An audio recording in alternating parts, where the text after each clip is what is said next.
camaraderie, respected comrades and friends. In a truly fair, free and peaceful world, democracy takes many forms of expression, not only one. I believe democracy is a government in which all the people participate, in which the interests of the people reign supreme, in which their country's sovereignty, their country's honor is at the top.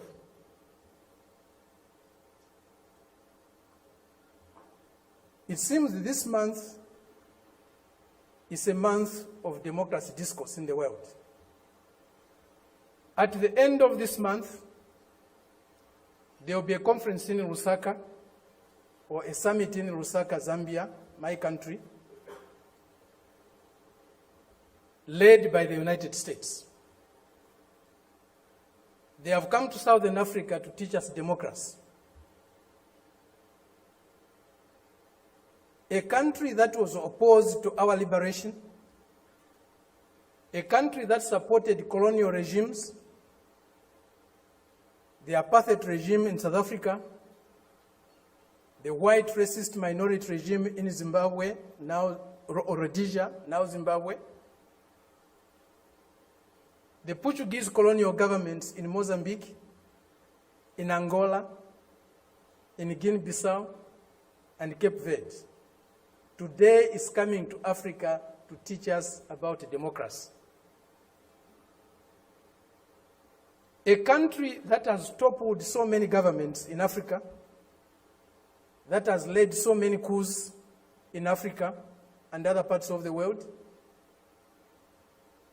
a country that has killed so many of our leaders in Africa and other parts of the world, the killers of Patrice Lumumba, those who toppled Kwame Nkrumah, those who killed Nasser, those who killed Muammar Gaddafi, today are coming to teach us about democracy. A country that has been built on brutal force, on enslavement of other human beings, on the humiliation of Africans, the exploitation of Africans, the plunder of Africa, today is coming to teach us about democracy.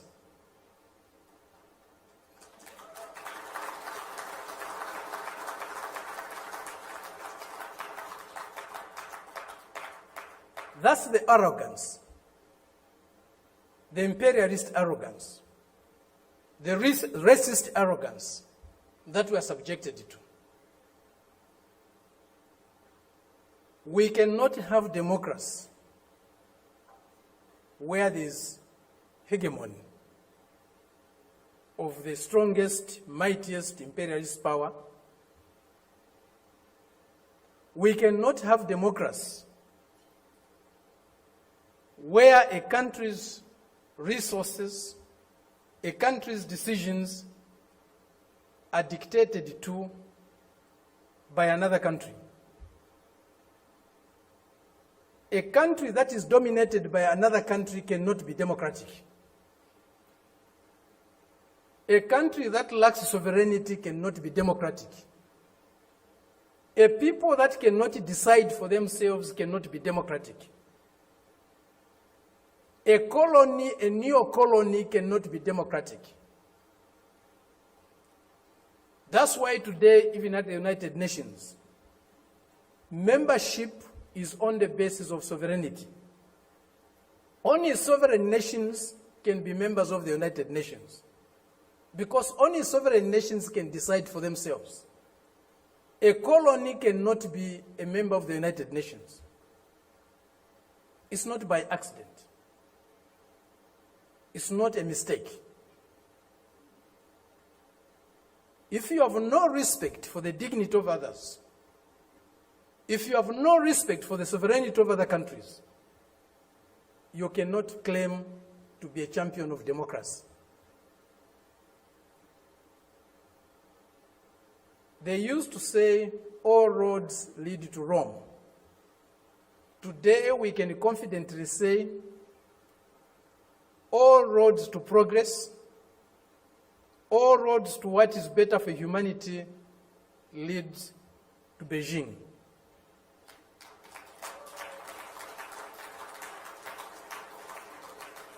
This is a country, this is a people that have developed themselves, that has developed itself without colonizing any country in the world, without plundering any country in the world, without subjugating any people in the world. This is a country that is developing with maximum respect for others, for their history, for their cultures, and recognizes the diversity that is there in civilization. We were only taught one form of civilization, one form of modernization. That was the Western way. Westernness was a measure of how civilized, how modern you are. We reject that. We reject it because it's not correct. We reject it because it's undemocratic. We reject it because it's uncivilized to think of the world and of other people in that way.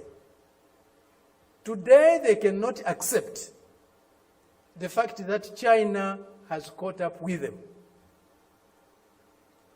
China is about to surpass them in many areas of human endeavor.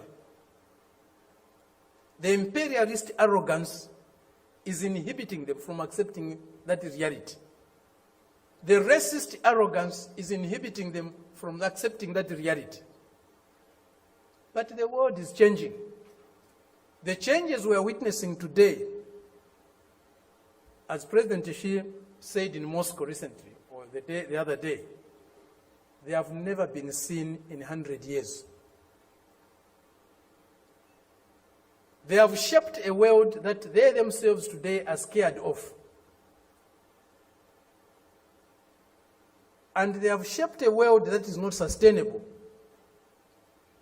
Democracy, human development is not sustainable on the basis of plunder, on the basis of enslavement, on the basis of humiliating other people every day. That is a system we are seeing today, a system that will not survive if plunder is eliminated, if subjugation of other peoples, other nations is eliminated, if inequality in the world is eliminated. That system will disappear. The only system that can survive and can endure for long is a system that is based on mutual benefit, win-win relationships, mutual respect for others, accommodation and tolerance of others, and fraternal love for all humanity.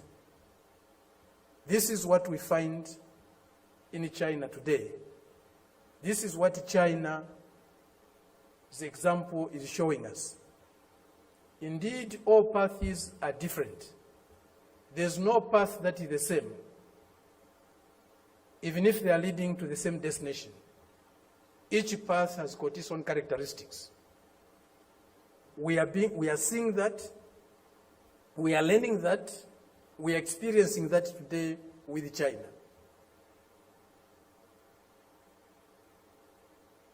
There are many things that need to be done to get the world that we want. A more just, a more fair, a more peaceful world is possible. But it won't drop from the skies. We have to struggle for it. And as Fidel said, if we struggle,